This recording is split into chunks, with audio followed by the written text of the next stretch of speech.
paligid mo'y buhay. Lupang hiniram, tuwing ka ng pag-ibig, sa manlulupig, di ka masisiin.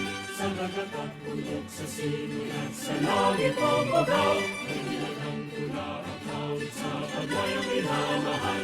Ang isa't ng wakaw at ko'y tagumpay na naglilingin. Ang bituin at araw niya kailan pa may pinagdidiin. Lupa ng araw ng barat at pagsinta, buhay langit sa piling mo. Ang ligaya na pantay ng api, ang mamatay ng dahil sa'yo.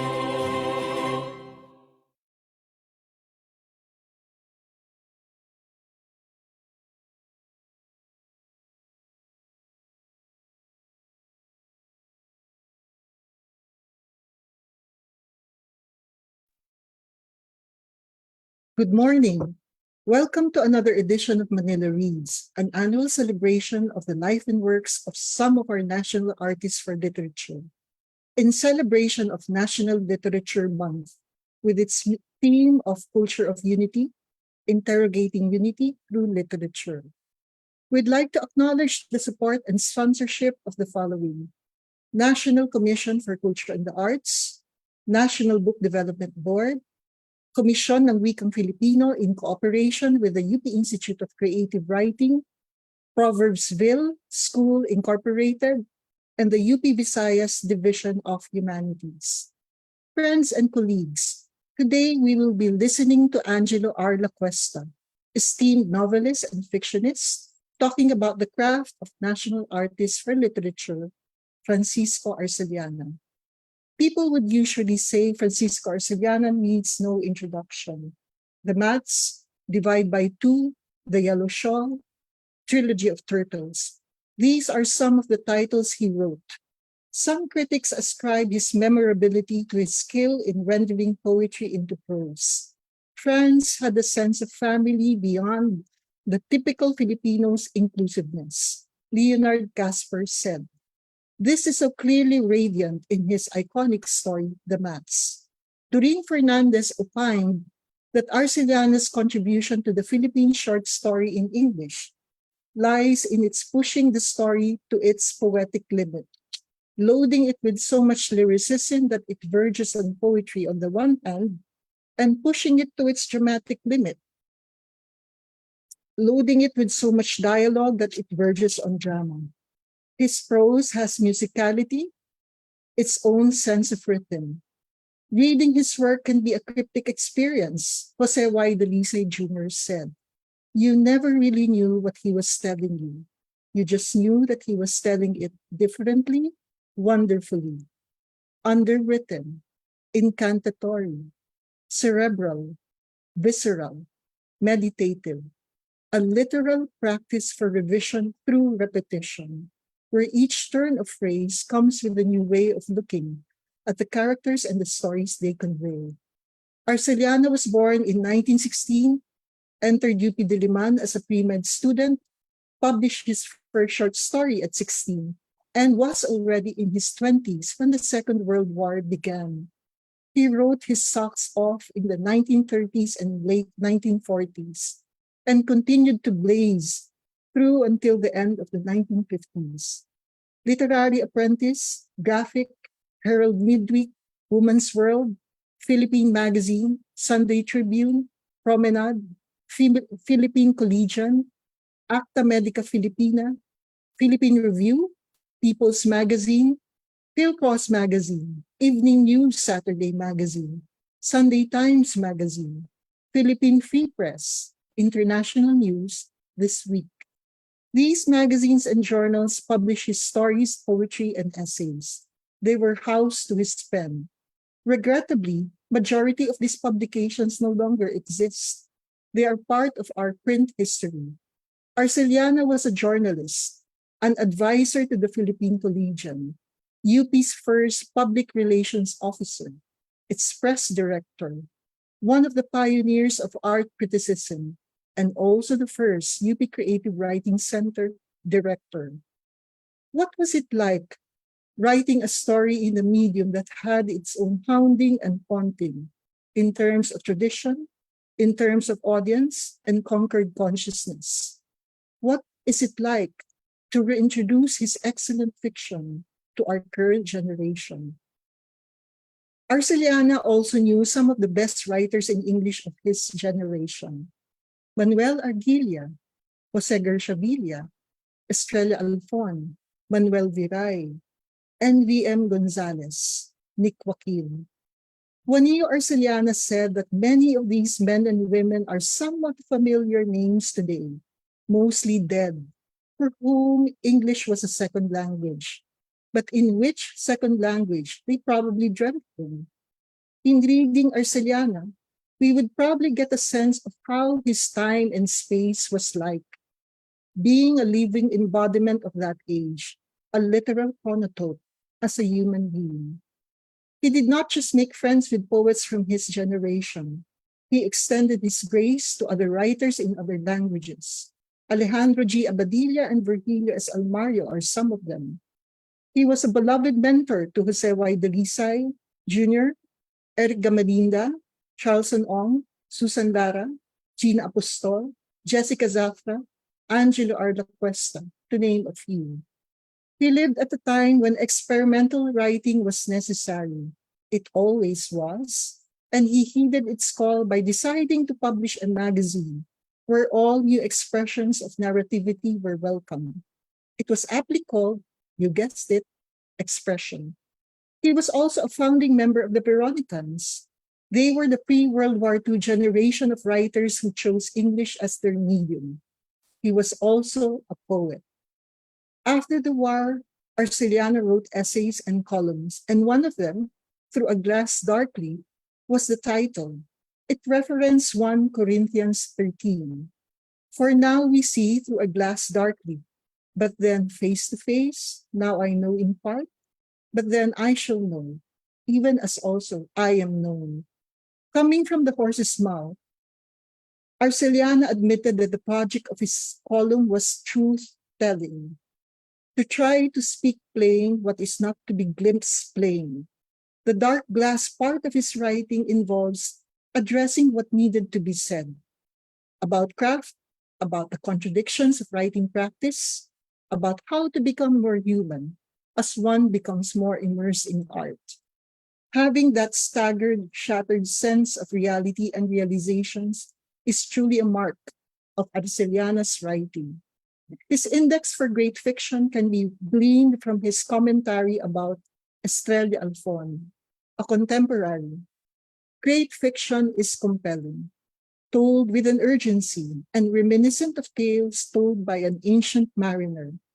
Arcellana had respect for stories that have been lived, words that have been lived first before they were written, stories that were real. Being real and getting real in writing is a tough balance. Part of his gift involves his awareness of the power of the truth and its relation to fiction. Truth sears, reality crumples us like paper touched to fire. The only form of truth, reality that we can accept and that we can take, is fiction. Fiction creates the illusion of reality. Illusion, yes, but of reality.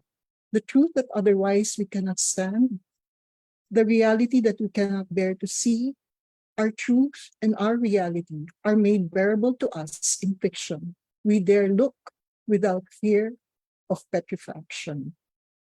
Friends, let us acknowledge the artistic support of the National Commission for Culture and the Arts. Here to inspire and remind us of art's function in our lives are Honorable Victorino Mapa Manalo, Chairman of NCCA, and Mr. Oscar G. Casaysay, the current Executive Director of NCCA.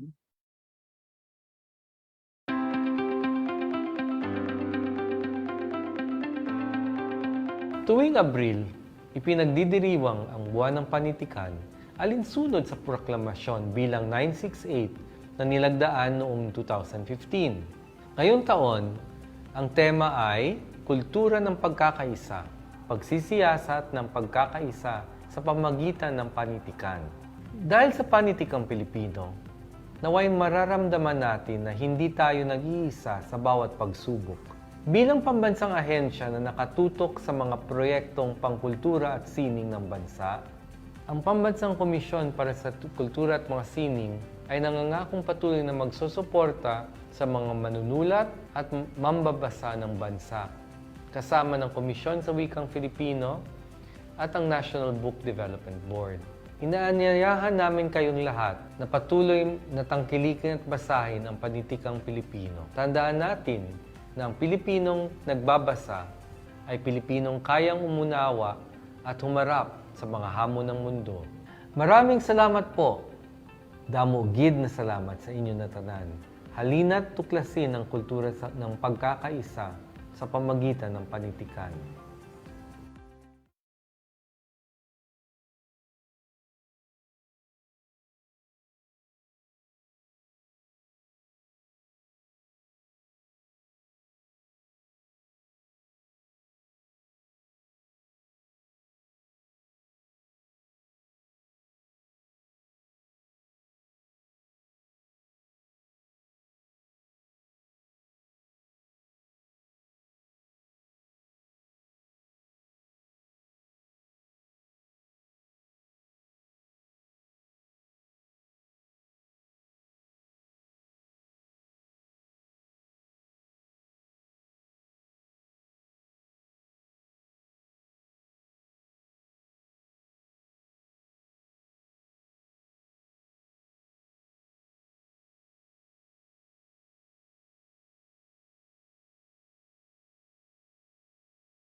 Thank you, Executive Director of NCCA, Oscar G. Kasaysay, and Honorable Victorino Mapa Manalo, Chairman of NCCA. Let's all give them a round of applause. And now let us listen to the Director of the UP Institute of Creative Writing, Dr. Romulo P. Bakiran Jr. Dr. Bakiran is a multi-awarded poet in Filipino and also an academic from UP Diliman's College of Arts and Letters. He is also the president of the Filipinas Institute for Translation. Let's all welcome Dr. Romulo P. Bakiran Jr.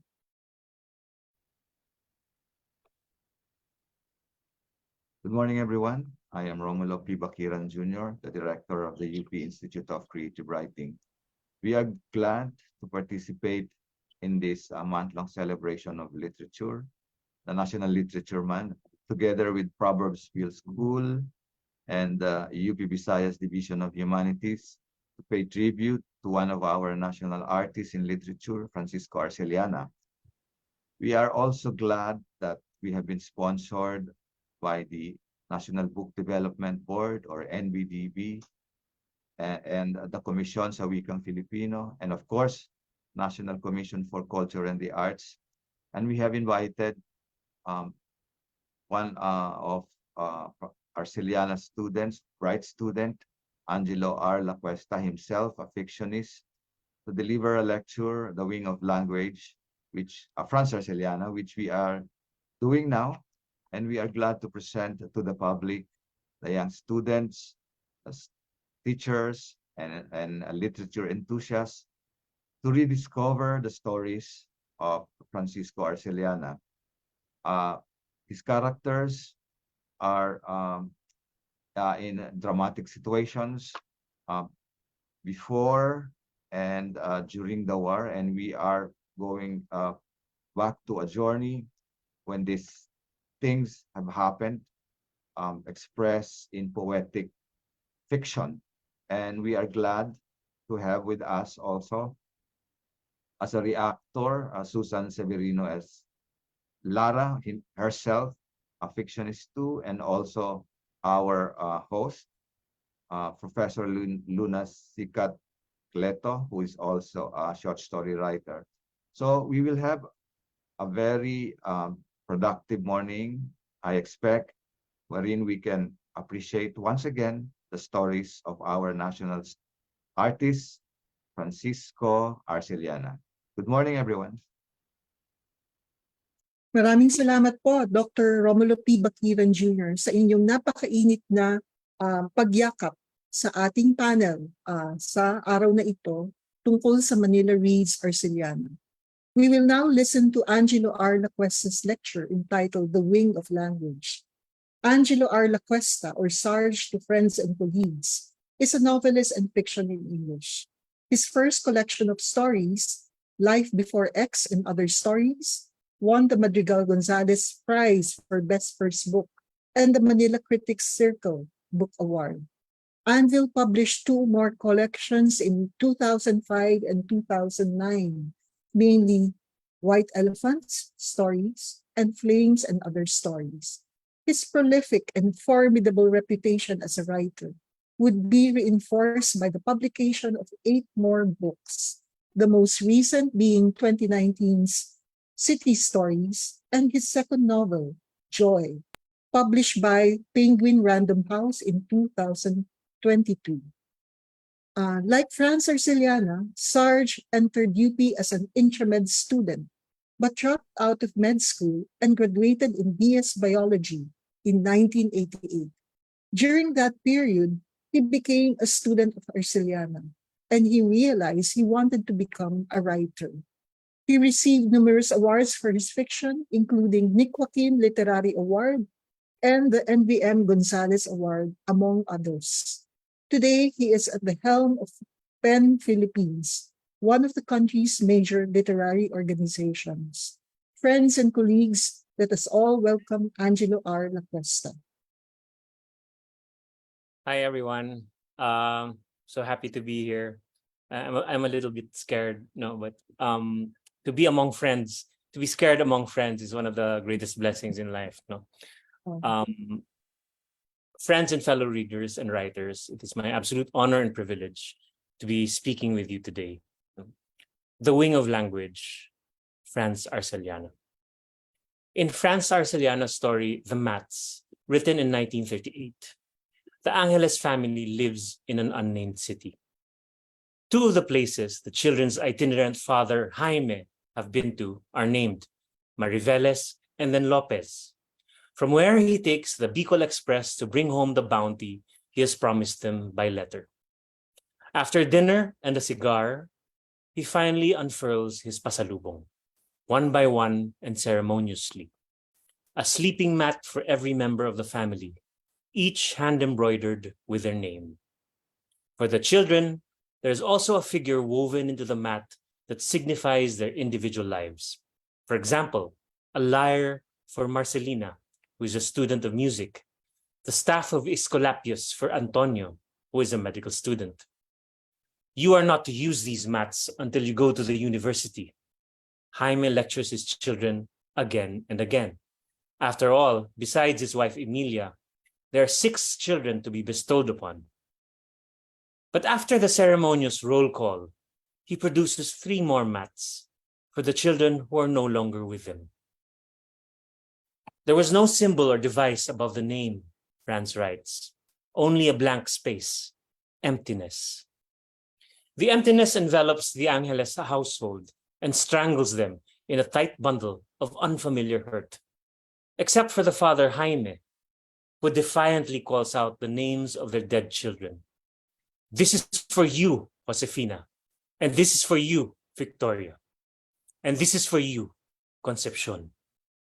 His words exploding in the silence. The names which were with infinite slowness revealed seemed strange and stranger still, Franz writes. The colors not bright, but deathly dull. The separate letters spelling out the names of the dead among them did not seem to glow or shine with a festive sheen, as did the other living names. In what is arguably Franz Arcellana's most well-known story is woven the language for which he is known, mesmerizing with repetition and tone like an incantation, beating the air with a poetic cadence, as if generated by its own energy. Language as letters appearing on a mat, speaking on its own, formulated on its own, and for no one. In 1939, the year after he published The Mats, Franz graduated from the University of the Philippines with a degree of Bachelor of Philosophy. Though he had entered the university as a pre-medical student, his literary life quickly overcame him. After all, he had published his first short story when he was 16, still in high school. He found his groove in his college days with the publication of his work in the Literary Apprentice in his recruitment into the UP Writers Club by Manuel Arguilla, whose own experimental work in language had made him a literary beacon on campus and of the times. Franz would maintain a correspondence with Jose Garcia Villa, who liked his work enough to include 14 of his stories in his annual Roll of Honor from 1928 to 1959.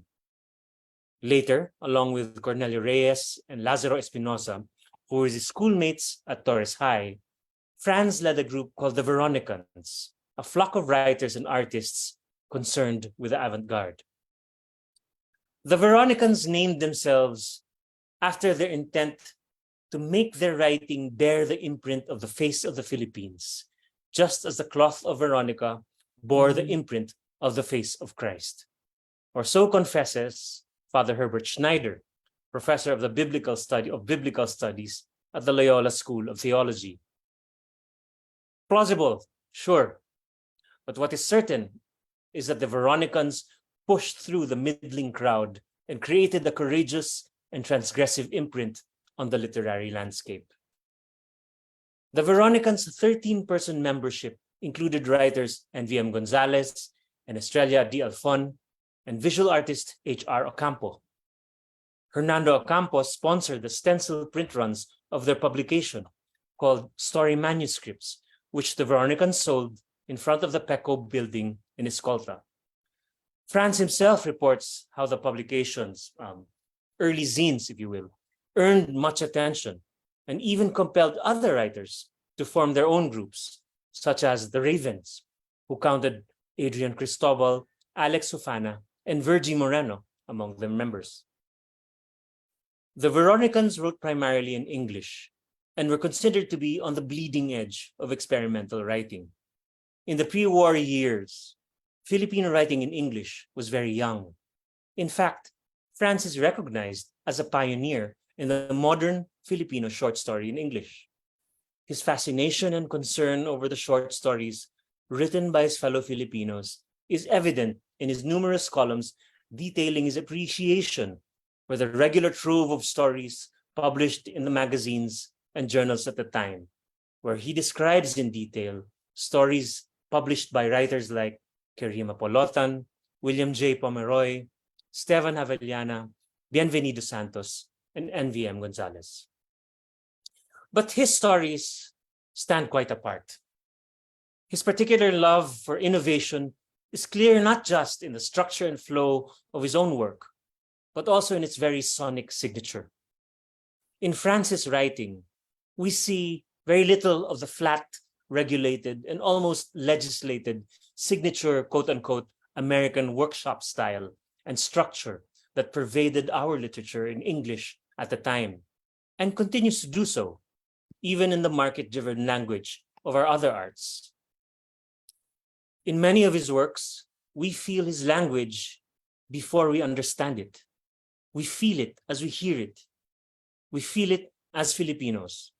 The warmth and unspoken feelings inherent in the Filipino family, in the Mats, the unquenchable love for the unattainable Catholic schoolgirl in A Story to Speak, and the brother who exiles himself from his disintegrating homeland in Letter to a Friend in Exile, now living in the island of Majorca. In another magazine column, he reports on a literary symposium proposed by literary apprentice editor Armando Di Manalo on Filipino writing in English, 1949, in which one of the projected questions is, how does the post-war generation of writers differ from the old guard? Do they show an interest in experimentation? Possess a greater mastery of craft? What influence do our expatriate writers exert on them? Shall we ask the same question in our many actual symposiums and forums today? What does this mean for our current writing in English, for our English, our borrowed and bogarted language, for the English that is written here, within our boundaries and on our territory? This is a question to be answered partly in the classrooms, which Franz himself famously declared to have disappeared into later in his life, as he told Alfred Yuson in an interview. But of course, the answer can only be completed in the work Filipino writers produce today. Franz's concerns and realities reach us across time and closely shadow our own. In another column for Sunday Chronicle magazine, Franz confronts the bankruptcy that drains the Filipino writer in English just when it seems he's getting set to do real work. Has it something to do with the language? He writes. With the fact that the language is not ours, but an adopted one? Do we find it difficult, not to say nearly impossible, to sustain ourselves beyond a certain level of performance, beyond a certain bulk of work done in a language from the reality of which we are twice removed? That was in 1948, 2 years after the Americans had just granted us some kind of independence that 4 generations later we find ourselves still unsure about. It seems as well that the Filipino writer writing in English today finds themselves even more times removed, for better or for worse. They find themselves more dislocated from the action and the situation. As a student of his at the University of the Philippines, I found refuge in his language and his class. I was a pre-med student myself, just like Franz and Estrella Alfon had been. A doctor is the thing to be, Franz had even assured me one time out of nowhere, and I feel like off the cuff. Even though my first published works had been in Filipino, I had always felt at home in English, by way of my parents who had migrated to Manila from Davao, and who therefore found it easier to adopt English rather than Tagalog as their second language, and by way of my grade school and high school education at the Ateneo de Manila. In that class, Franz taught poetry, not fiction. And one day, he upheld one of my poems, whose every line I remember to this day and continues to make me cringe, as an example of something that must be given what he called a syntactical reading. I was young, and I was thrilled. He was 74 or 75, and at the end of the class, he gave me a good grade and a copy of the Francisco Arcellana sampler for a keepsake.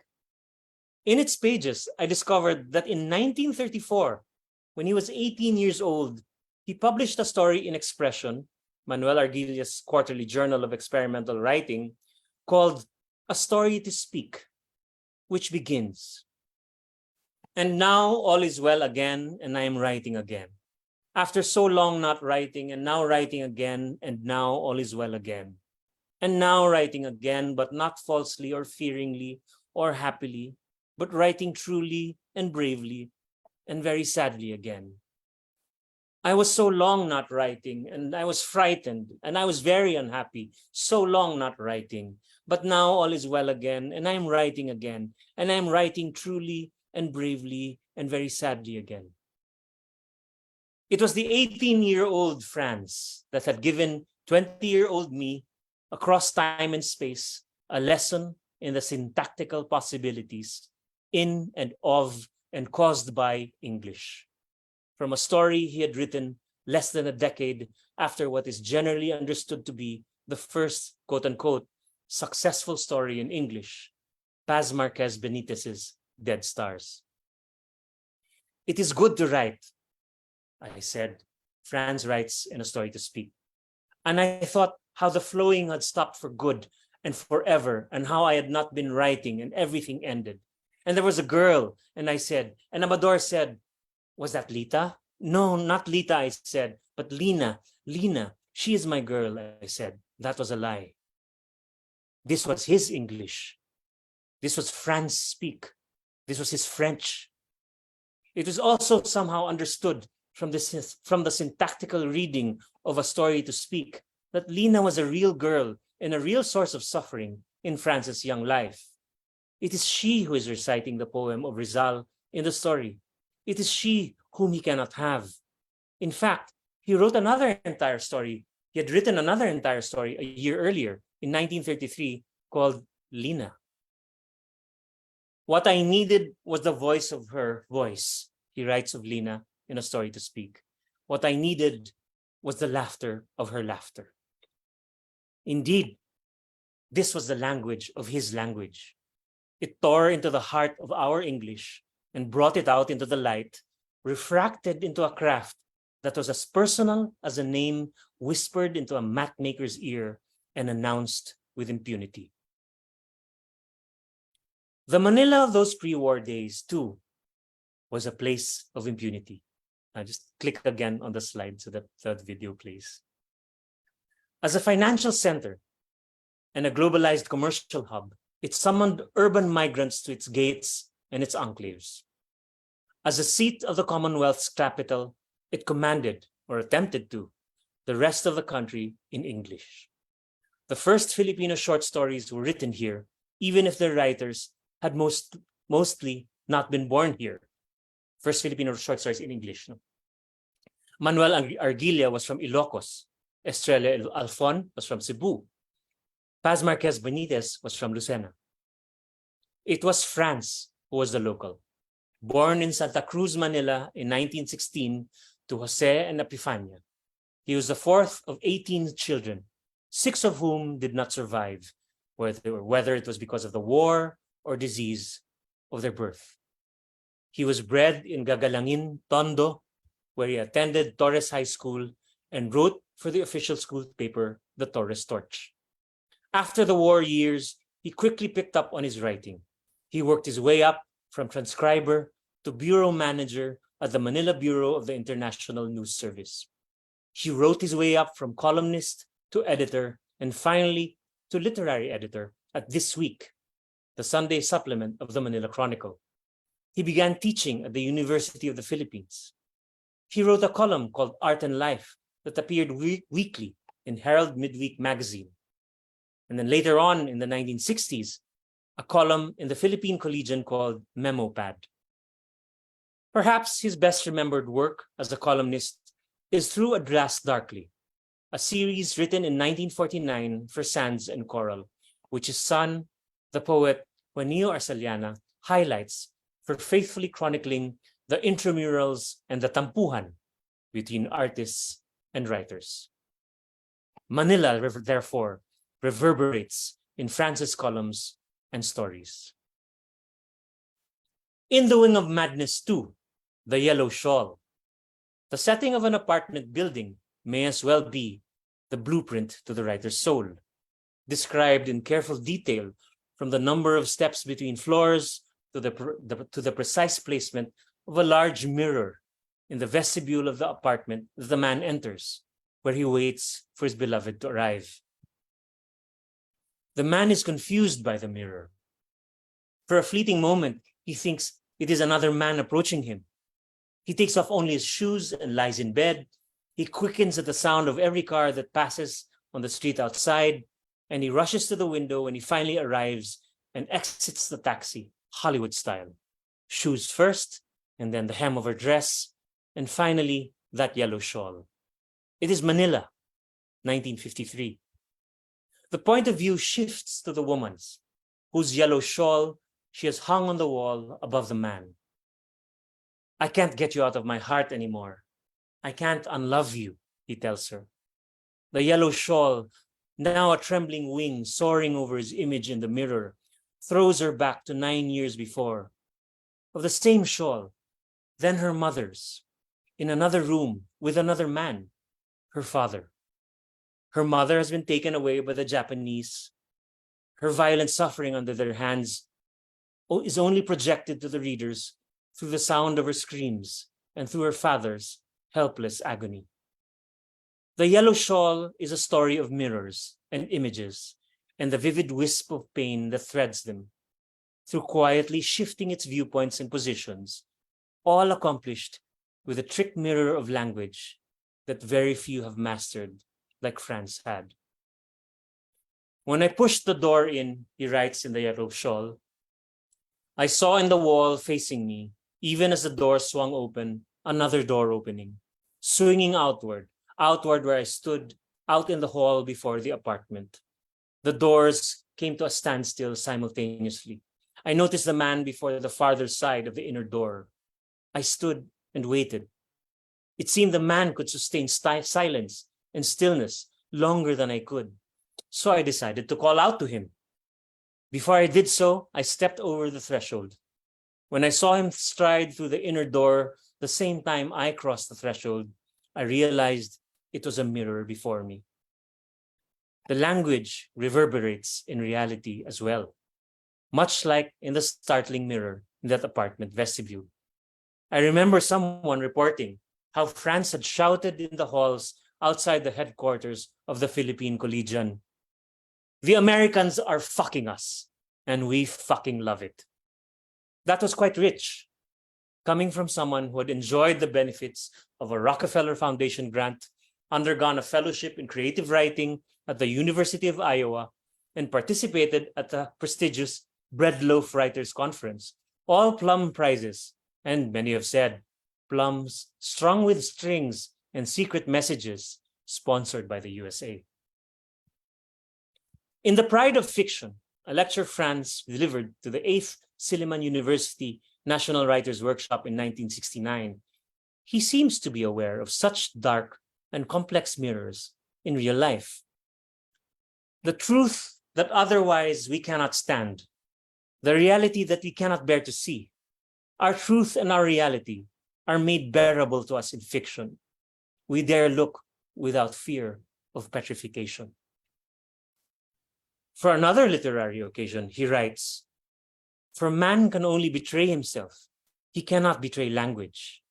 Everything is in the language, in the mirror image." It would not be such a large leap to think that he had been referencing the story he had written years and years before, as well as the story of his life and his craft. Of the life and the craft of the Filipino writer, Franz had much to say as well. Are we a generation rather short on original force? He asks. Without the drive and the tension necessary for finding and digging, for digging and then building, for building and for keeping on building?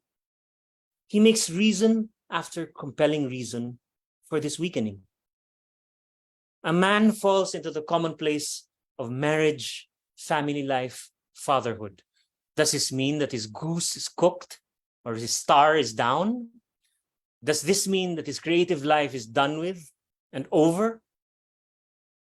Franz himself was a family man, married on the eve of the war and producing 6 children: Francisco Jr., Elizabeth, Jose III, Mai, Juanillo, and Emerenciana Jr.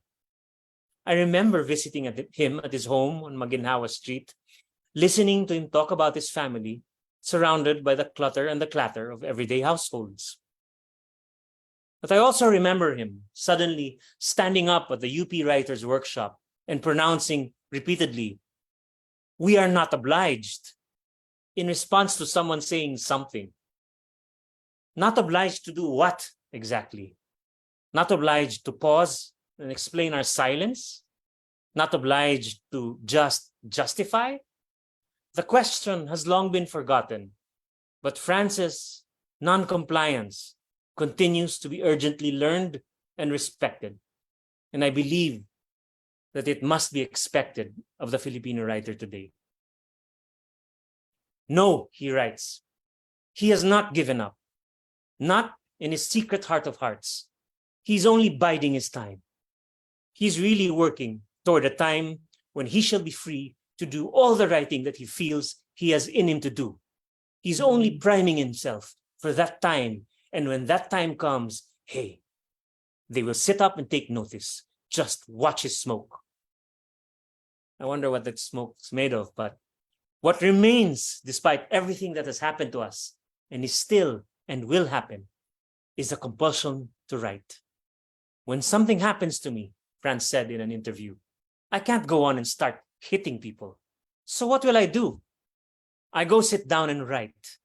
When a writer writes, what he's really saying is that he's alive. In one of his later stories, Letter to a Friend in Exile now living in the island of Majorca, Evangel and Epistle and Apocalypse. That's the real title. Huh? Published in 1971, the narrator writes someone he addresses as Pareco, a lengthy, loopy letter that is also a piece of speculative fiction. The story is about a man writing a friend about the death of their collective state mother, or perhaps the death of their motherland itself after a long, debilitating illness. Barely had your 777 lifted from the ground, he writes, when the bulletin of her last illness began. A full 24 years before the first Boeing 777 ever lifted off from the ground. Franz writes of giant screens and a state announcer delivering a broadcast from a fictitious fortress on the shore, of a big brother who is also referred to as Kuya, delivering the sad, sudden news of the death of my mother, our mother, the mother of us all.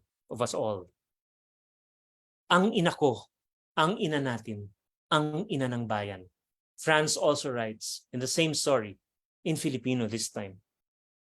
In his letter to his kabarkada in exile, he reminisces about the good times back home, when it was all fun and games until their nation mysteriously fell under the dictatorial regime of the boy who became Big Brother, who thrived as long as his mother was alive. Now that his friend has left him and his country to their fate, what will happen to the nation? Who is there to take the mother's place, Franz writes? Where is there a mother to mother him? Who will be mother? Perhaps for Franz, that mother was all the unspeakable things he wrote of. Jaime's dead children, whose names still deserved to be written. The little girl's mother, who was taken away from her sight and violated by Japanese soldiers. The yellow shawl that was also a dark wing, held aloft by memories of oppression, which he continued to fight in his own language, as a writer for whom every story soared like a poem, for whom language was the story and the poem itself. In 1952, many years after the war, he published a poem called Sonnet. Squat, crafty little guy, sat a long time on my chest, shut out all I know of sky, fed upon my thinning breast. Broad, heavy, fateful sword swept the air above my head, was master, sovereign lord of both my quick and my dead. But heart was body's merit, and godly soul proved able, kept secret sky of spirit, breast was endless stable. To arrest, still the sword, I held banner of the word. So may pagka-Voltes 5 feels. A poet trapped in fiction was how the late national artist Amelia La Peña Bonifacio described Franz, as though he were a bird trapped in a cage. But it is clear that Franz did not see fiction as a cage. For him, it was the bird itself, taking the imagery and the lyricism of poetry farther than the average fictionist could see. This was how he, quote unquote, disappeared into the academe, by heading straight into the horizon and the sky. His academic career, which saw him rise from instructor to professor. He was the chairman of the first UP National Writers Summer Workshop in 1965. He became the first and founding director of the UP Creative Writing Center in 1979 and taught in 14 of the 15 workshops under the program. As a teacher, he did not disappear. He atomized into the work of those he taught. In 1989, the university conferred upon him an honorary doctorate in humane letters. And the year afterward, he was proclaimed National Artist of the Philippines in literature. Now let us take a look at the figure before us without the dark glass. Franz as a figure in full, stepping through the threshold of history, coming home to us today like a letter to the future, like a ribbon of memory that cannot be erased. As writers, we must remember him today for what he was, because that is what a writer must be. An enfant terrible, unconventional, sometimes badly behaved, but always brutally honest. As readers, we must read him today for what we can be. A nation that knows and remembers where it came from and how far it must go. Across his stories, poems, essays, columns, and letters, Franz Arcellana did not capture the zeitgeist as much as become its point of reference, setting the pace by disturbing the peace. He fought hard against oppression. He fought hard against other writers. He fought hard against language itself, wresting and lifting from it his own language, his own self, and therefore our language and our literature. Thank you. Thank you, Mr. Angelo R. Lacuesta, for your lecture. It was mind-blowing, to say the least. And now we shall proceed to the performances by the UP Repertory. Since its inception as a cultural performing arts group in 1973, the UP Repertory has nurtured the emerging artistic theater talents of UP Diliman and beyond. In its solid repertoire of protest theater, experimental pieces, and thoughtful provocations about art, life, and politics. Let's sit and enjoy the show. Thank you.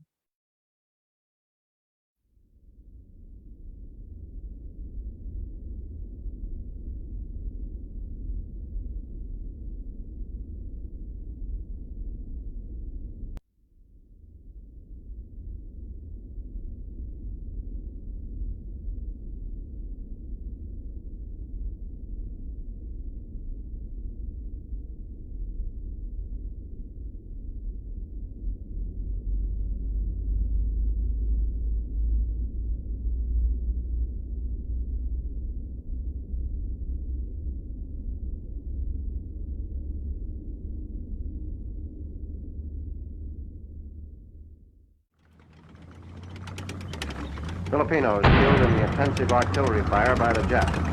The enemy tortured and murdered civilians, refusing to allow them safe passage out of the walled city.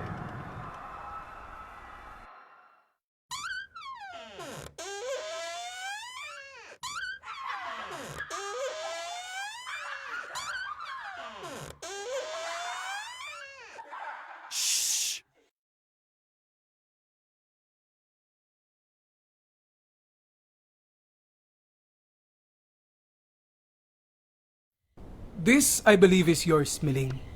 And this is for you, Marcelina. And this is for you, Jose. You are not to use this until the year of your internship. This is yours, Antonio. This is yours, Juan. And this is yours, Jesus. You are not to use these mats until you go to the university. But Jaime... Yes, Emilia. There are 3 more mats to unfold. The others who aren't here.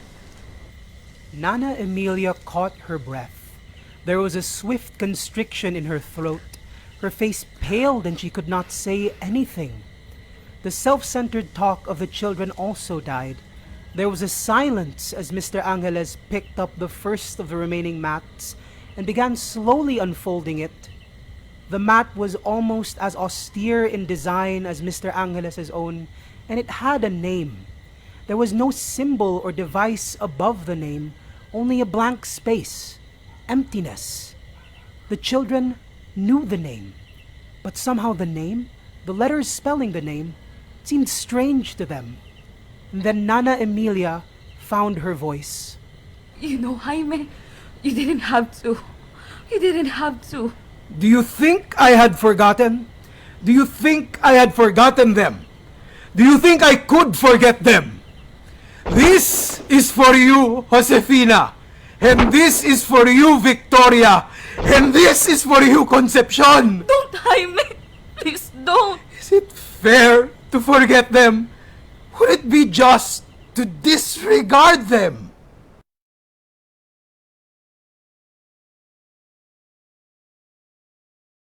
There was a terrible hush. The remaining mats were unfolded in silence. The names, which were with infinite slowness revealed, seemed strange and stranger still. The colors not bright but deathly dull. The separate letters spelling out the names of the dead among them did not seem to glow or shine with a festive sheen as did other living names. Filipinos killed in the intensive artillery fire by the Japs. The enemy tortured and murdered civilians, refusing to allow them safe passage out of the walled city. The Japs allowed them a minimum of food and water. Many are wounded and shell-shocked.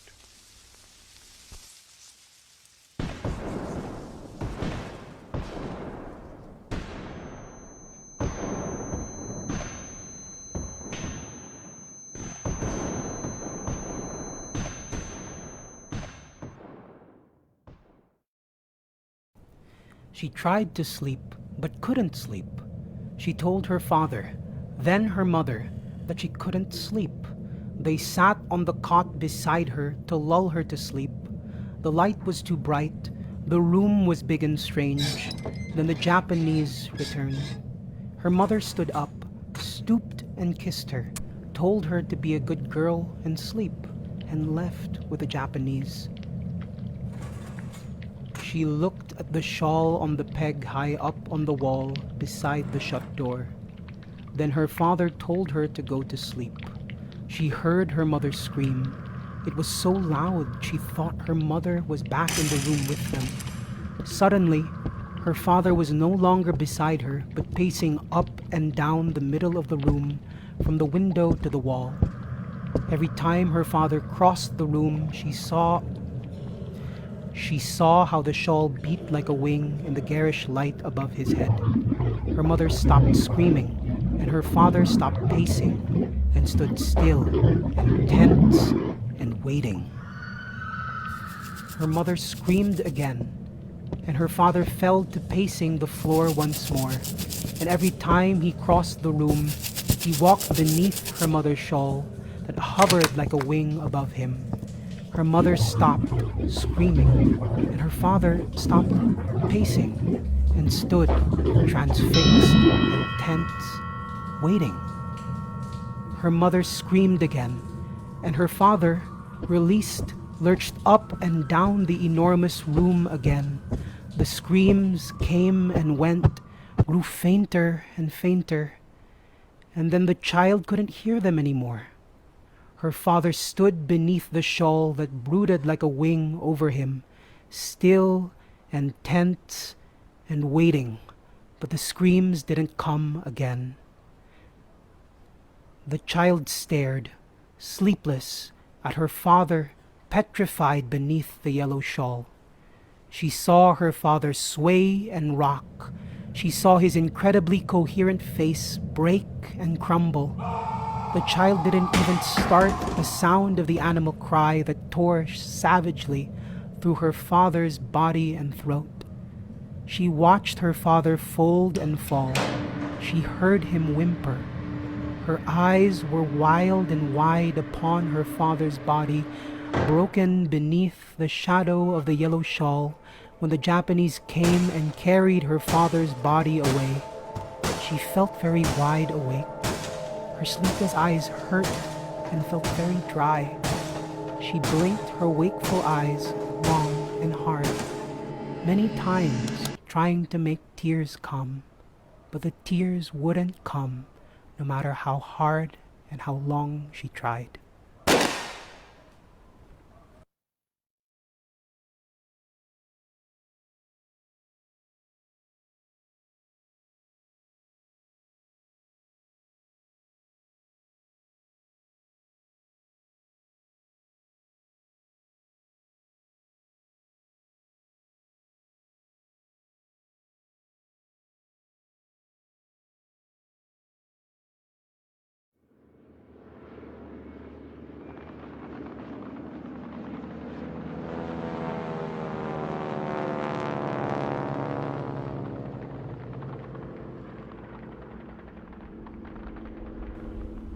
And now all is well again, and I am writing again. After so long not writing, and now writing again, and now all is well again.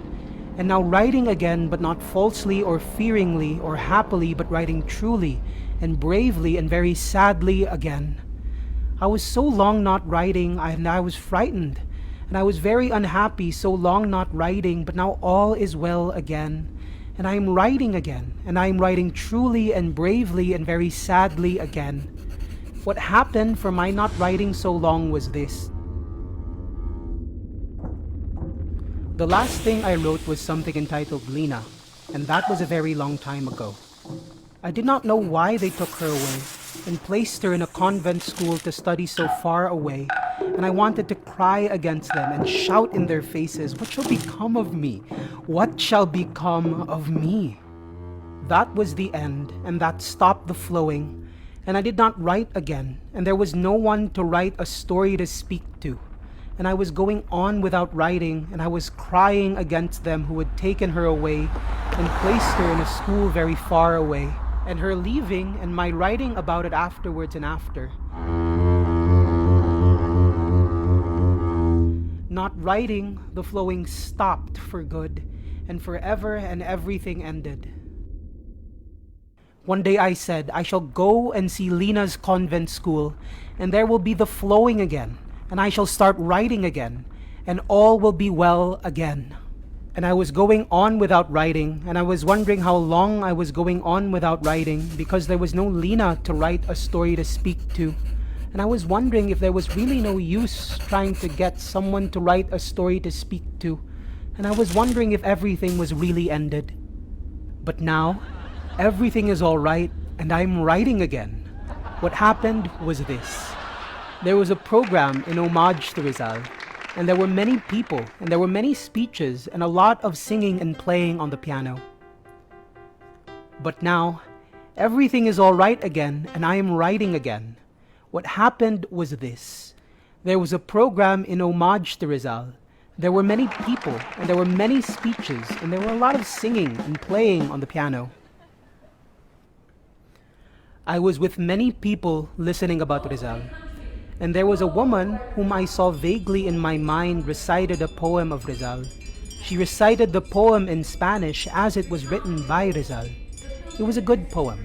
The poem wanted the young men to do something about the country. But it was not really the poem. It was the voice of the woman. The voice of the woman reciting the poem of Rizal in Spanish was the voice of Lina. I was with many people listening about Rizal. Then there was a woman whom I saw vaguely in my mind recited a poem of Rizal. She recited the poem in Spanish as it was written by Rizal. It was a good poem.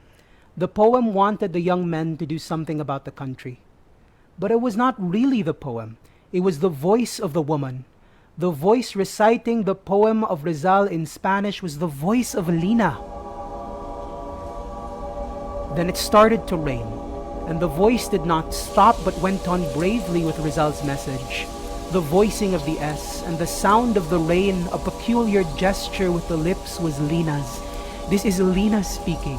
This is Lina speaking. And there was flowing again. What I needed was the voice, her voice. And the flowing is with the promise of eternalness, as if I had her hands, as if I had touched her hair. And I am writing again, truly and bravely and very sadly, a story to speak to Lina again.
Maraming salamat, TP Repertory.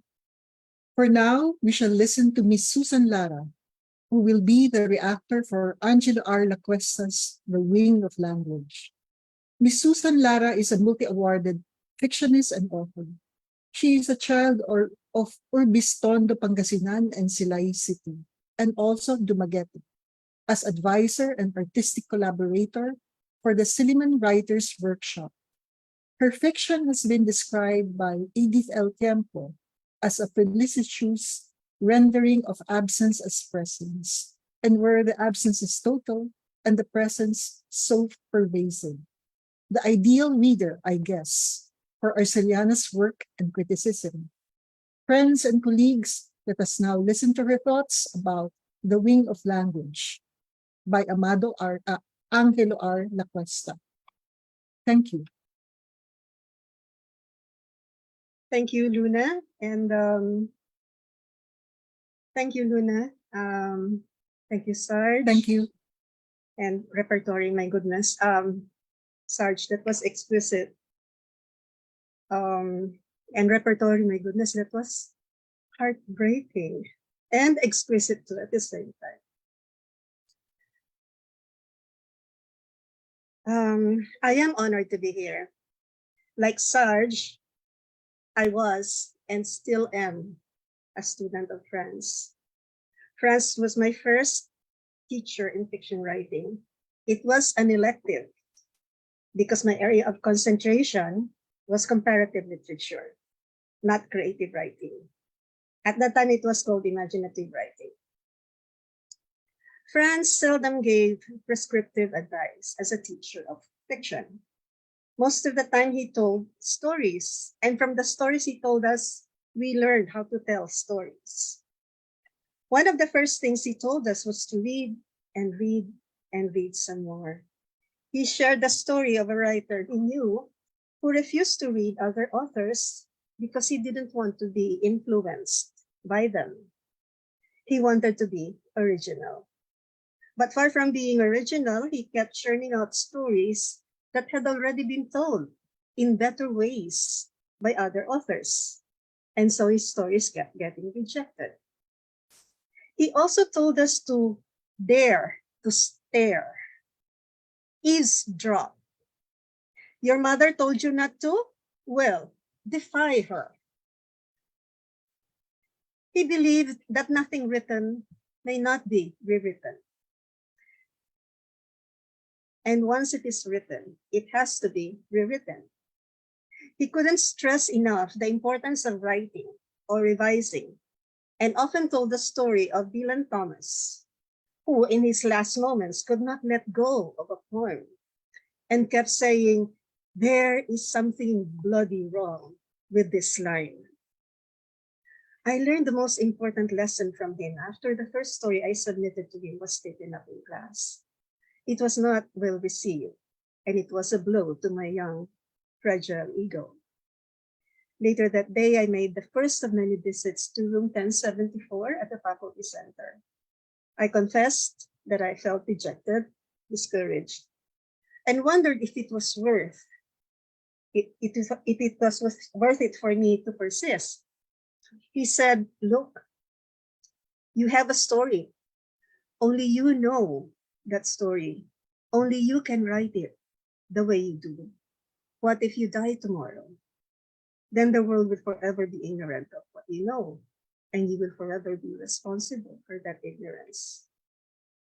Thus, the concept of stewardship of one's talent was instilled in me before I was even sure I had the talent to steward.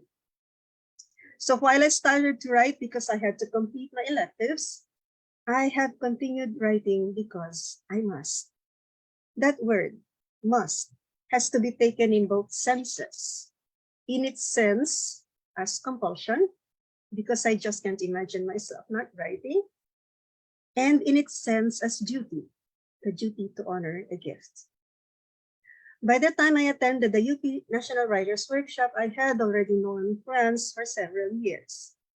It was the time when fellows heard comments that made them cringe and leave, and sometimes give up writing altogether. Comments like, just go home and plant kamote, or ibasura mo na lang ito. And at every session, a box of Kleenex tissues would be on every table, ready to stanch the flow of tears. Franz, however, remained one of the kindest panelists. He spoke with authority. He was demanding. He had a stentorian voice that could make a young writer quake with fear.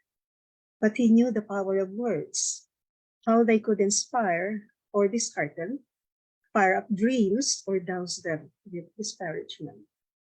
And he always chose to inspire and fire up dreams. The closest he got to admonishing was when he told young poets with eyes blazing the importance of prosody, or exhort them to give their writing everything they got. Blow, he said, blow as hard as you can. And of course, his most famous line, get real. Nick Joaquin was a panelist that year. It was a delight to see them together. It reminded me of something that Rolina Torrevilla said when the two of them were together in Siliman for the workshop. She said, having them there together was a balancing of certain graces, so neat as to be almost poetically contrived. The flamboyant charm of one was distilled into the immediate, accessible kindliness of the other. Even back then, Franz Arcellana had the ascetic look of some animate Byzantine mosaic, So it was doubly startling to see this reasonable and gentle spirit with laughter consuming enough to unseat himself. That summer in UP, one of our co-fellows, a young woman, had burst out crying after a harsh comment from Nick. Nick was so mortified that he left the workshop and never came back. It was only the first week of the 2-week workshop, and we missed him. We thought of sending him a card imploring him to come back, but it didn't work. We didn't see him again, and he never came back as a workshop panelist. When Franz died, Nick spoke at his memorial in CCP.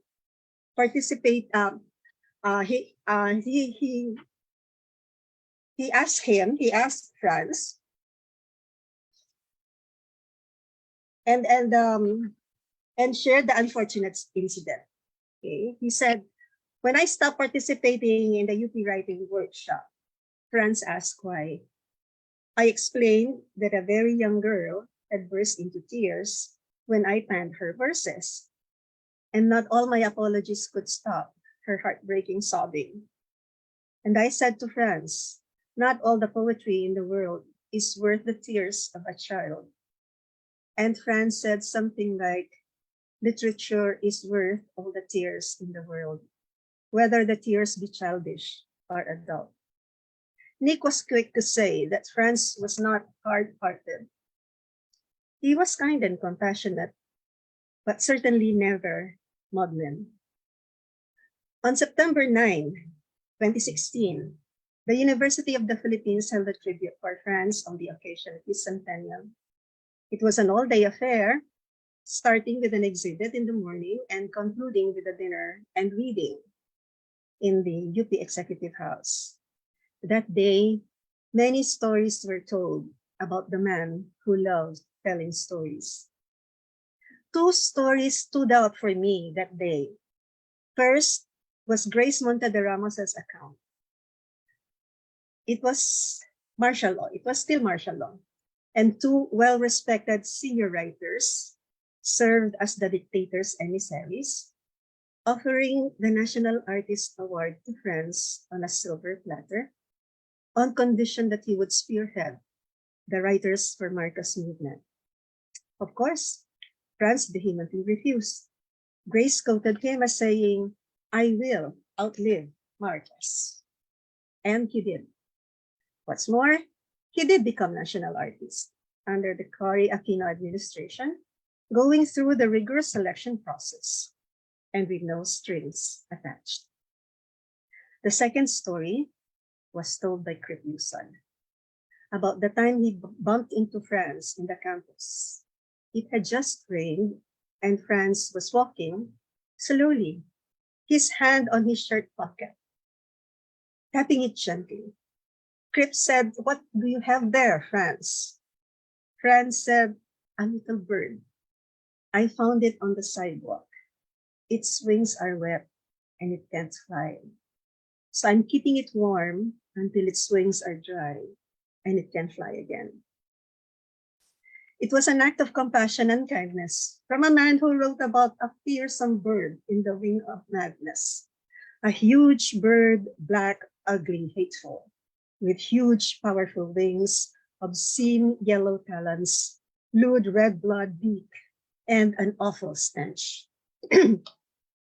"Those wings," he continued, "I have known their blows. Those talons, they are sharp. I don't want that beak feeding on my heart. It is a bird against the sky. It is a bird, it is a wing, it is a wind, it is a breath, it is a shadow. It is a bird, then a wing, then a wind, then a breath, then a shadow. It is all this all at once. It is a shadow, then a breath, then a wind, then a wing, then a bird." Birds and wings figure in Franz Arcellana's stories.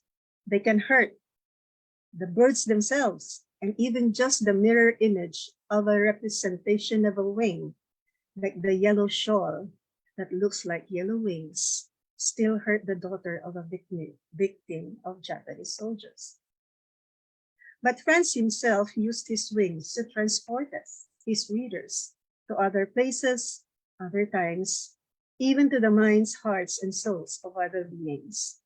And for many of us, like Sarge, Luna, Butch, Joey, Mara, whom he took under his wing, the flight is rarely smooth and easy, often freakishly steep and terrifying, but always, always enriching. Thank you.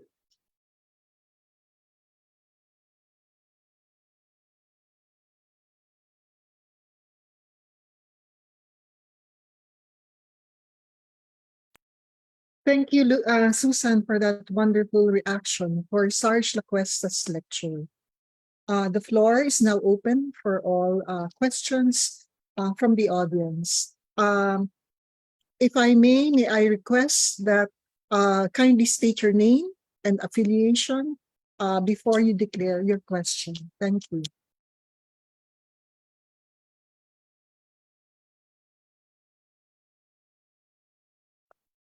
Walang tanong? Ano ba yan?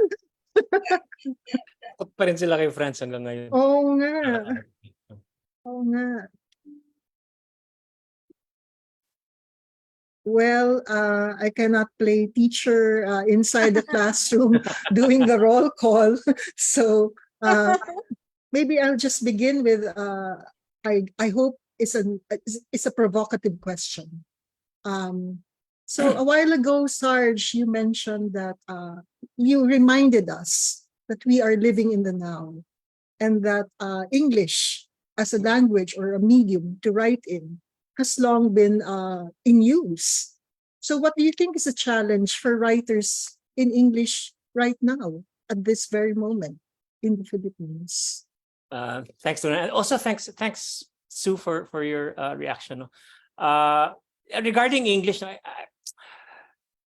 I think that writing in English is sort of challenged by our facility in English, our weakening facility in English, to be very practical about it. No, when you look at our schools and you look at how we perform in English, and that's not necessarily a bad thing, no, because writing in the other Filipino languages today is so rich, no.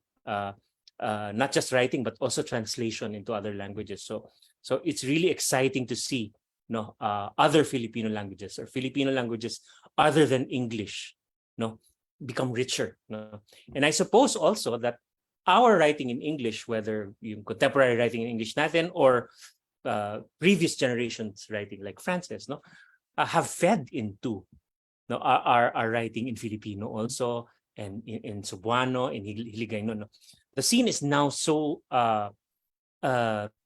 exciting and it's so rich. I think it's very myopic for people to lament the death of writing in English.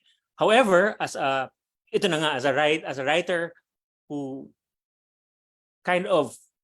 was chosen by English to write, no, in a way, no, parang I just have to keep writing, no. I just have to keep writing, no, and unfortunately also market forces tend to, diba, favor the writers in English. However, I think there's also a powerful, counter translation movement, that allows for our writing in Filipino and other languages to be translated into English. So I'd like to think that writing in Filipino writers in English have greater challenges to face, also because the global writing in English is advancing at a really fast pace. No, there's so much innovation going on, so much experimentation going on, that even in the classrooms, teachers must keep up, diba, with what's being written out there. No, however, it's not a bad thing for Filipino writing, kasi talagang Filipino writing in general is being enriched not just by other languages, but by a wider range of publishers. No?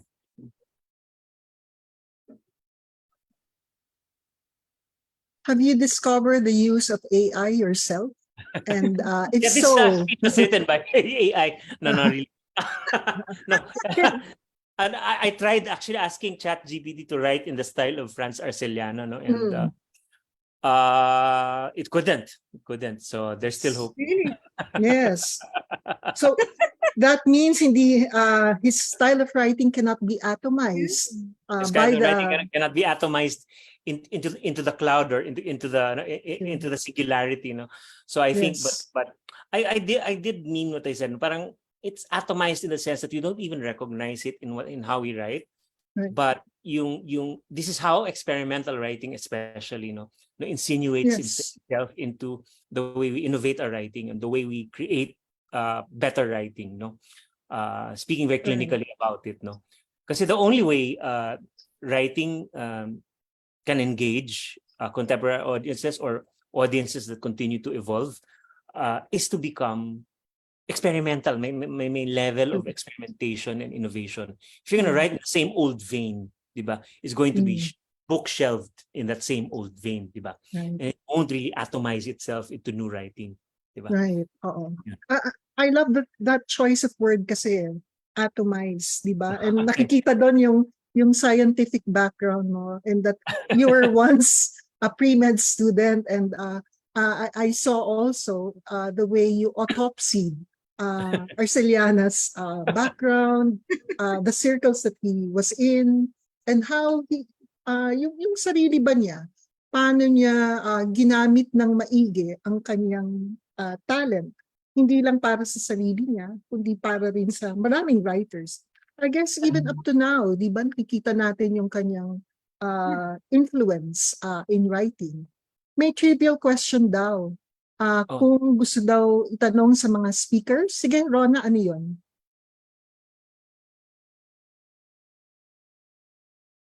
May isa pa Okay, tayo. this came from, I can't read it. Babeth Lolarga. Whatever happened to Franz Arcellana's big and wide desk in his FC office? It was the largest I had ever seen. I saw him at that desk, ha. Nakaupo siya, ganun, Yeah. nakataas ang paa niya, tapos nagbabasa siya ng Eudora Welty. Nagbabasa siya. That's, wow, sarap talaga. It's good thinking, no? Yes. I don't know. Nasunog ang FC noong 2014. And I guess that table came along with the ashes. We have a Bill? question from the Zoom call. Even also. his books were, Even his books. yeah, everything was. Someone is raising his hand. Brill? Would you like to, Brill? Would you like to, yeah. Do you guys hear me? I'm sorry. Hi. Yeah, I'm outside. Yeah. Hi everyone. I just want to ask, with all the talks of like parang decolonizing our language today, what do you make? What do you think? How do you think France would respond to the times? Because like the idea of decolonizing language that was set forth like in the 80s, 90s, but very Western siya. And the Philippines, I guess, mas recent siya yung parang trend ng decolonizing our language. So what do you think? How do you think France would respond to this, to decolonizing in the now, so to say? So yeah. I think now it's a very, very complicated. Thank you for the question. Allow me to answer first. Of course, no. Because parang it's very close to the bone, no? Kasi parang a lot of contemporary writers, we are, and Franz mentioned this, diba, parang twice removed, no? We are actually many times removed from that issue, no, of colonization, no? It's actually Sir Jimmy Abad who sort of waved the banner of us colonizing the language, no? The language. And making it our language. It literally is our language already, no? This is why I personally advocate writing it as if it were our language, not italicizing Filipino words, not making excuses, no? We are not obliged, diba? So parang it's a continuing, I do believe it's a continuing fight, because I do see it in our writing. France would actually be angry, I would like to think, no? Be angry, and this is people will probably not like me for my answer, but I'm just channeling him, no? He would be angry and say, you're being fucked again, no? Kasi if we look at a lot of the work that appears in workshops, a lot of the work that even appears in print, no, there's a lot of again, no, the American influence hindi alam, late imperialist influence, no, late imperial influence. So the Americans themselves are aware of it. The American writing establishment itself is aware of it. No, this is because of the market forces. It's because of market forces. Now, if you go to a store like Fully Booked, I'm going to name that store. No, where is the Filipino section? No, there's no, where is it? No. That influences writers. That influences Filipino writers in English. That itself is an act of is literal territory. The bookstore is a territory. Becomes a territory, and this territorial act becomes a territory of our writing soul. No, so this to me, it's a continuing fight. No? It's a continuing fight. No, for us to take control of the language. No, and yeah, if it was said by generations before, it must be said again. It must continue to be said. It must continue to be waged. This war against colonization. No.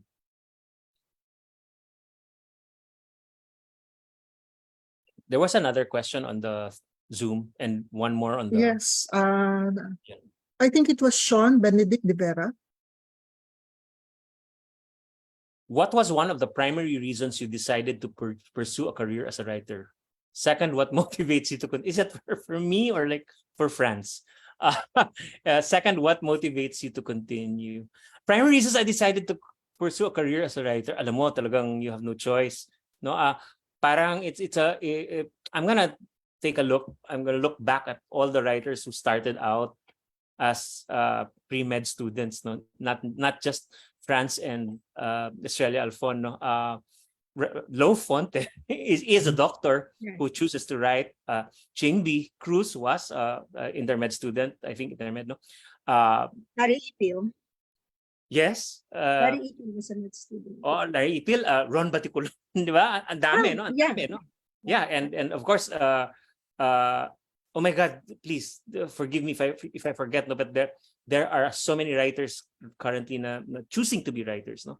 It doesn't matter. I mean, parang itong decided to pursue a career as a writer, that's a very, I just want to get into that, no? Kasi decide to pursue a career as a writer is different from decide to write a book, no? Parang ganun, no? So I really applaud the writer, especially the doctors and those of day jobs, no? Na Will Yanko, for example, di ba? Ron Baticulon, Gideon Lasco, di ba?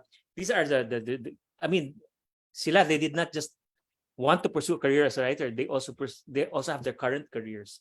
So it is a great decision, but I also like to think that's a decision that's put upon them as students of the University of the Philippines.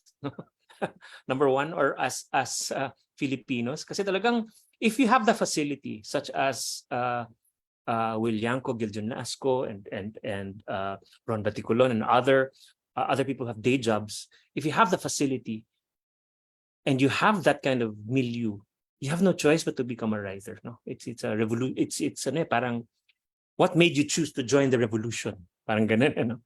Nasasabihin ng revolutionary, wala akong choice. No, what motivates you to continue? I think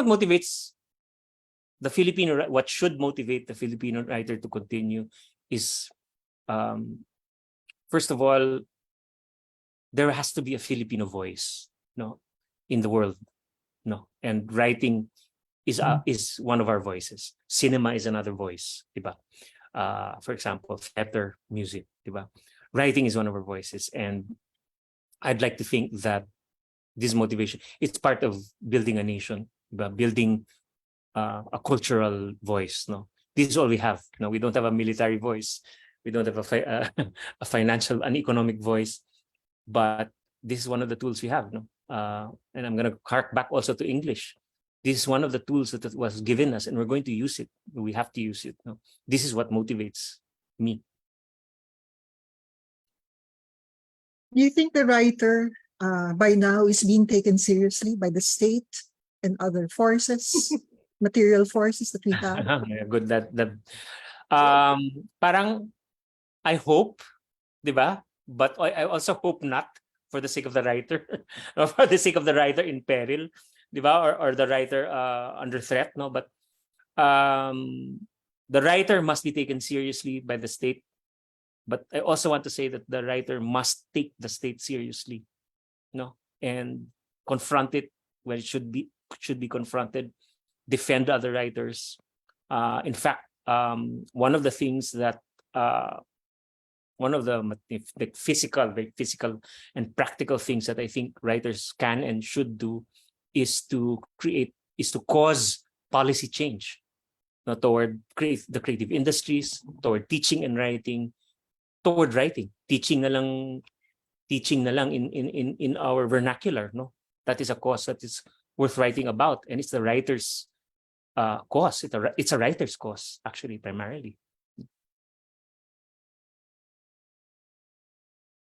We have a comment from Babette Larga. Speaking of Arcellana, she says, he didn't hand out a syllabus or a list of readings. He expected us to be professionals by handing in our short stories and later our novellas on time. He allowed us as much freedom as possible to experiment with the fiction genre. In that sense, he was a liberator. And it was a liberating experience. Was it the same for both of you? Ma'am Sue, I'll let you answer that question because you have had more surface area with him. Yeah. As I said in my reaction, he was not a prescriptive teacher. He did not give rules. He just told stories. And from the stories that he told us, we learned how to tell stories. But yeah, that's right. No syllabus. Nothing. He just came to class.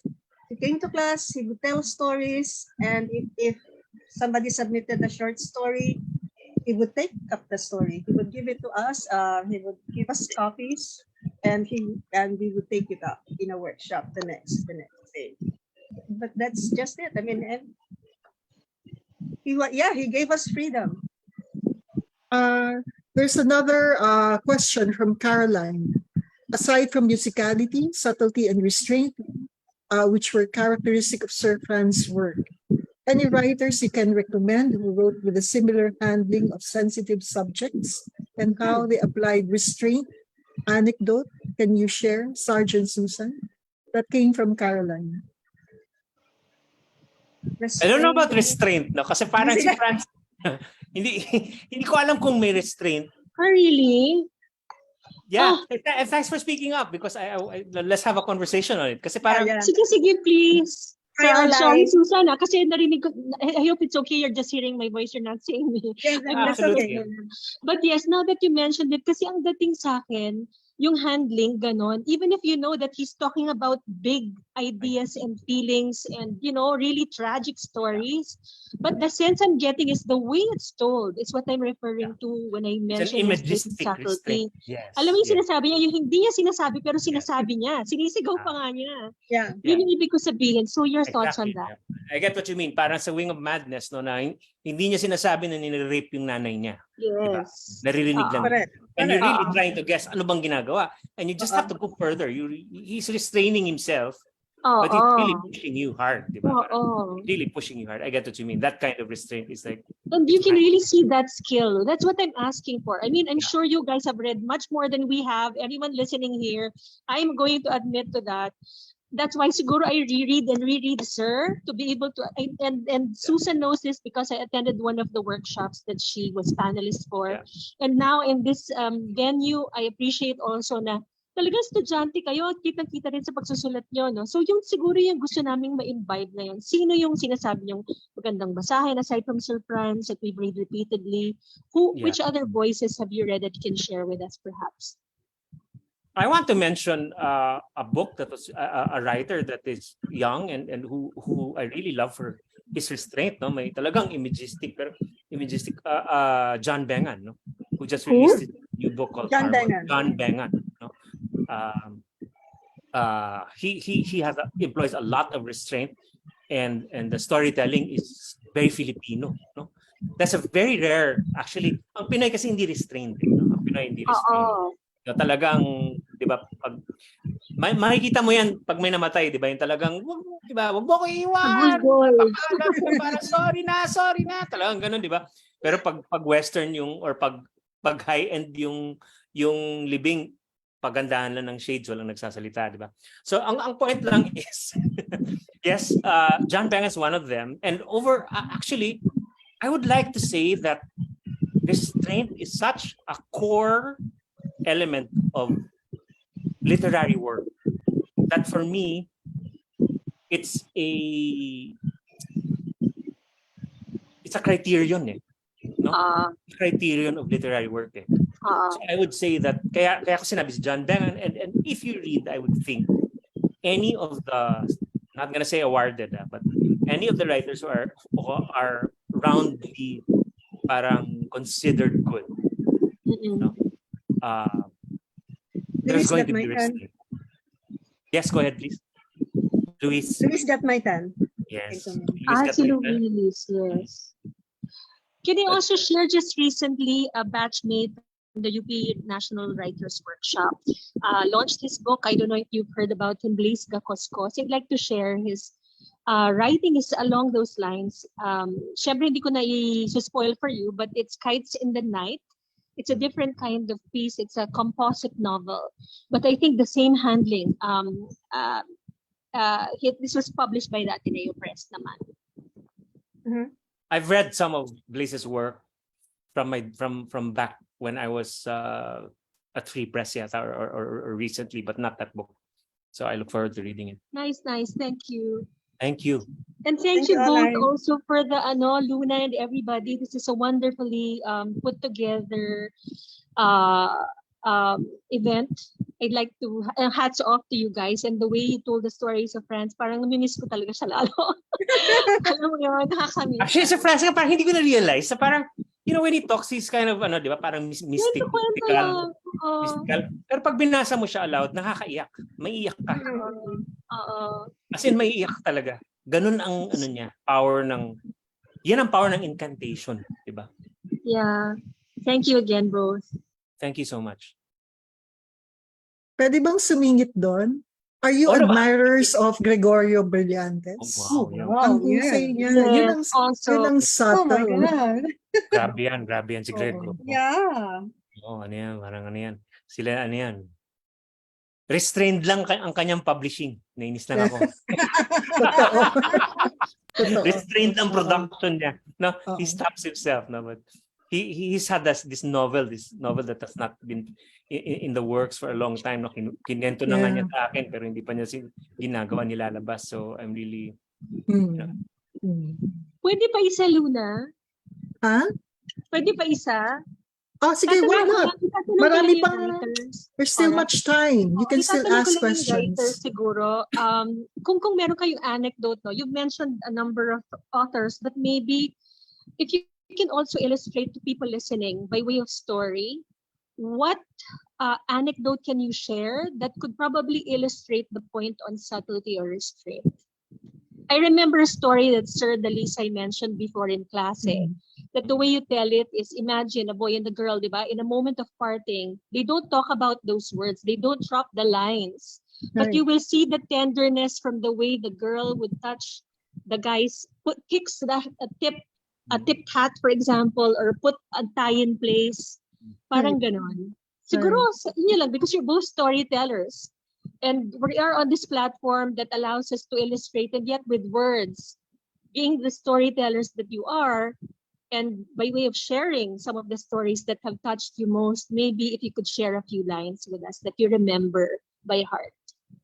Lines or images, scenes. Sorry to put you on the spot. No, I'm just restraining myself. No, but seriously, ang restraint kasi is like, it's such a, I don't know how to learn it, no? I don't know how a writer learns it, but I think the best way to learn it is by reading it, no? By reading it, no? In that case, in that sense, this is why I mentioned that it's for me, it's a cornerstone criterion of what makes a literary work literary, di ba? Marami na maasar, di ba?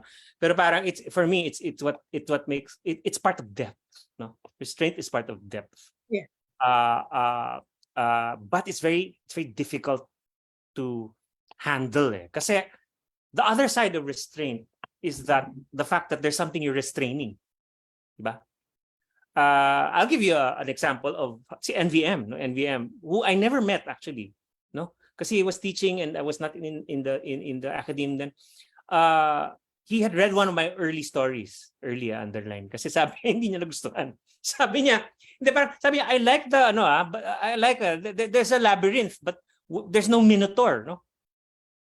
To me, the labyrinth is kind of restraint, but the minotaur is the truth that you're trying to restrain.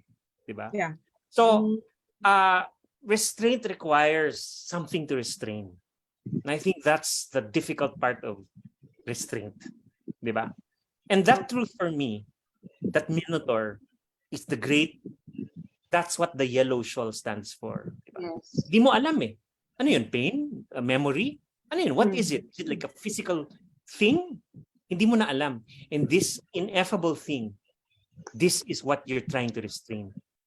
You're restraining it also because of the very fact that you really can't talk about it. You can't describe it. You can't explain it. No? So technique na rin, ano?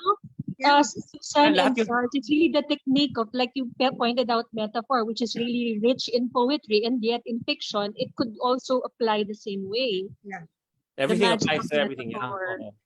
I think Franz proved that poetry can be fiction and fiction can be poetry. I think he proved that, no, again and again. For instance, if you want to say that, if you want to show that a character cried, you're not going to say he cried. No, you just say the room spins, or nag-blur yung vision or something like that. Pero hindi yung umiyak or showing the tears, walang ganon. Just like the yellow shawl nga, no? The power of that Yes. story. There was It's also unspeakable. No? We can't talk about it. No, Yeah, we can't talk about it. yes. I don't know if I heard you right. Could you please correct me? The quote that Susan, in your reaction, you mentioned, yung sinabi ni Sir na aside from reading, dare to stare and eavesdrop. Did I hear that right? He did say that. He He did. did say that. Okay. Stare. I mean, don't be afraid. He said, don't be afraid to stare. Don't be To afraid pay to attention. pay attention. And really Yes. Dig deep. Don't be dig afraid deep to into eavesdrop. character. Yeah. Thank you. Thank you. Pero Sarge, may I also say na if Franz is an embodiment of restraint, he's also an embodiment of reckless, parang merong fearless na side din yung writing niya na which is the spirit of innovation, and I think alam din niya what's new, what's fresh kapag nagsusulat siya, without him labeling it's new or fresh. Actually, yung part ng kanyang parang what was the word you used? Parang fearless, di ba? Yes. And if you read this work, you guys, some of his works, makikita mo talaga na, ba't mo ginawa to? Oo. Binasa, bakit mo ginawa? Hindi ko maintindihan. Or, ba't mo kailangan ulit-ulitin to? Yes. No? Parang, part of his fear was like saying, I don't care if you think it's bad. And I think that's part of innovation. It's part of you. Parang pag masyado ka ng conscious and you're workshopping yourself, di ba? True. Masyado ka ng conscious, di ba? And you're starting to think about what your reader might say. That's where innovation kind of steps out of the window, no? Parang it gets defenestrated, di ba? Parang ganun, di ba? So parang, yeah, ganun si Franz. And that's what gives, that's why he should be read. Because he gives young writers hope. No? Yes. He gave me hope, di ba? Na parang, wow, no, pwede pala, di ba?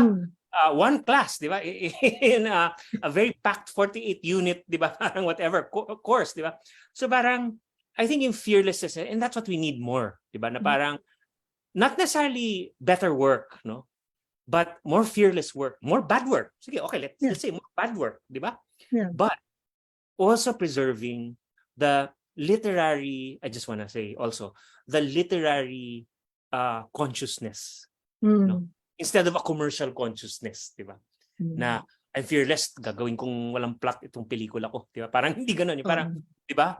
I'm fearless, I'm going to talk about this. Or I'm going to talk about it this way, di ba? Parang ganoon. Parang when you read Divide by Two for the first time and say, makikita mo yung he said, she said, he said, she said. What is this guy trying to do? Oh, what is that to do? Diba? And then this is where I siguro sa Iowa, no, sa Iowa workshop, where it's so formal, they would have said, oh, what the fuck is this guy, diba? This Pinoy, diba? He's trying to do something with our language, diba? Bro, diba? Parang ganun, diba? So writing should have that kind of thing. Parang innovation, we seem to forget how important innovation is in writing. I think. I wonder if you've read his first story, Death at the Factory. Yes. At ano siya, hindi ba, it's an unsentimental take about an accident that occurred at the factory. If it was written by another writer, halimbawa, the writer used another medium, say Filipino, manggagawa, di ba, namatay sa isang aksidente. Yet in Arcellana's hands, it is understated. Basta lang that the owner was a Spaniard who attempted to bribe the widow with some money, and then he left. And the story ended with that line, and the Spaniard left. Tapos sabi ko when I read it, oh, this is a new take. It was fresh, and yet at the same time, he didn't ignore what the material reality was in the Philippines, that accidents do happen to workers every day, not just in the physical sense. Absolutely. So, yun. I think also, Luna, I just want to add, no, yung parang writing in English, di ba, about that sector. So, parang dati kasi, ganun English-speaking society tayo, so we could capture it, di ba? There was no gap, di ba? There was no class gap so much, or language gap, no, so to speak, no, parang hindi, the language gap did not coincide with the class gap, di ba? Parang ganyan. Right. Ngayon, yes, it does, no. So it does. There's even more pressure on the writer in English to be. I'm not going to talk about inclusivity, but I'm going to talk about actual awareness and being on the ground, no, being Filipino, no, being alive to the Filipino situation. There's a comment from Caroline again that Get Real is Arcellana's pitch for truth-telling, and it is very much urgent today. What are your thoughts about that? Si Jimmy, actually that came to me by way of Jimmy Abad. Who, that's his book. That's the title of one of his books. I used to tell it all the time. No? He used to say that all the time. Yeah, Getting Real really is parang, it's a fictionist. I think it's a fictionist burden. No? Yes. It's a fictionist.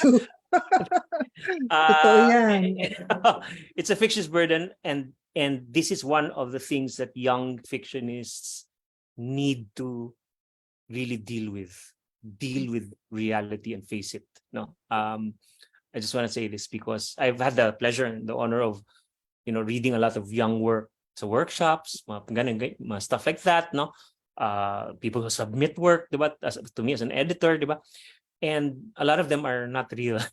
A lot of them are, diba, don't get real. No, parang they don't get the real emotion. They don't get it's not even about political or social realities. It's about the writer's self.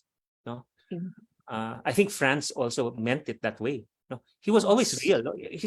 His fiction was always non-fiction. Actually, True. Parang, even the maths, he refers to si Jaime is really Jose, his father. He really refers to real people, and I think if we start from that, we should understand how getting real, what the real work is involved. Yeah. Divide by Two is autobiographical. Yes.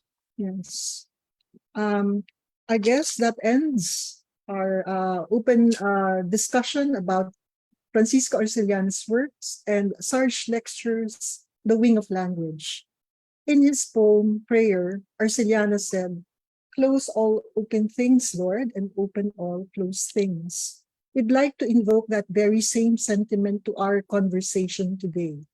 May it close our doubts about the myriad wonders of the craft, of atomized learning, of literature and writing, and may it open our hearts and minds to the many possibilities that lie with it. Thank you to the National Commission for Culture and the Arts, the National Book Development Board, the Komisyon ng Wikang Filipino, and the UP Institute of Creative Writing, Proverbsville Incorporated, and the UP Visayas Division of Humanities. Most of all, thank you to Angelo R. Lacuesta for his wonderful lecture, and thank you to Ms. Susan Severino Lara for her reaction. We truly appreciate Francisco Arcellana's gift of writing, teaching, and living. It is astounding that he managed to do all these with exceptional generosity and grace. Maraming salamat po. Salamat. Thank you for having me. Yes. Thank you so much. Thank you, Ren.